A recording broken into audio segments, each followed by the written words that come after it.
Everyone, কেমন আছেন সবাই? নতুন রেসিপি নিয়ে হাজির হয়ে গেছি দীপাস কিচেন থেকে। তো আজকে নতুন ডিশটা হইতেছে পেঁপে দিয়ে। আজকে নতুন ডিশটা রান্না করব, পকোড়া করব।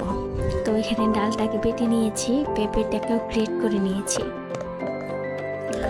তো এখানে দিয়ে দেবো কয়েকটা কাঁচা লঙ্কা, লবণ, হলুদের গুঁড়ো। এগুলো ছাড়া তো আসলে পকোড়াটা হবে না। তো ওইদিকে কালো জিরে দিচ্ছে। তেলটাকে ফ্রাইং প্যানে একটু গরম করে নিতে হবে। এখন সব মিশ্রণ একসাথে মিশিয়ে নিতে হবে।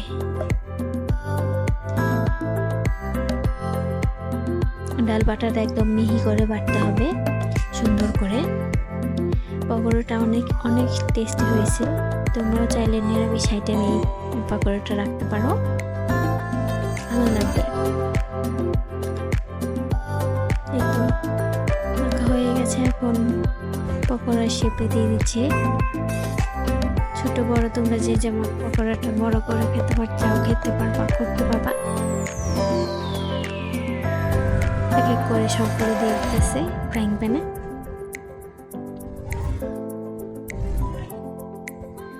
আজকে একদম নিরামিষ খাওয়া দাওয়া সব।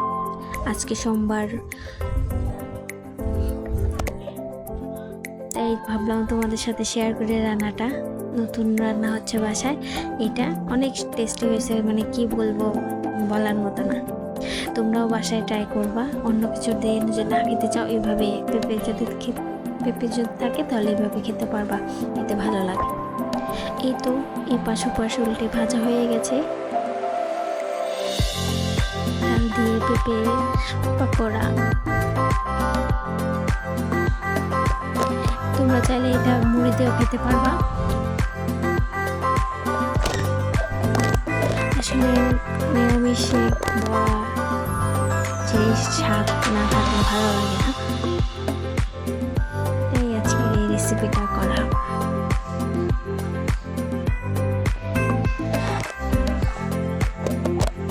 বাইরে অনেক বৃষ্টি হচ্ছে, আর কার কার এলাকায় বৃষ্টি হচ্ছে সবাই কমেন্ট করবে।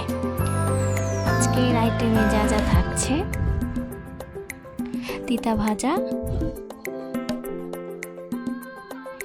পটল ভাজা, এই সেই পকোড়া, পেঁপে, আলু আর ডালে বড়া দিয়ে ঘন্ট। এই ছিল আজকের রান্না বান্না। ও সাথে ছিল ডাল, কাঁঠালি বিচি ডাঁটা দিয়ে ডাল রান্না করা হয়েছে। এই তো এই পর্যন্তই ছিল আজকে সব নিরামিষ রান্না বান্না।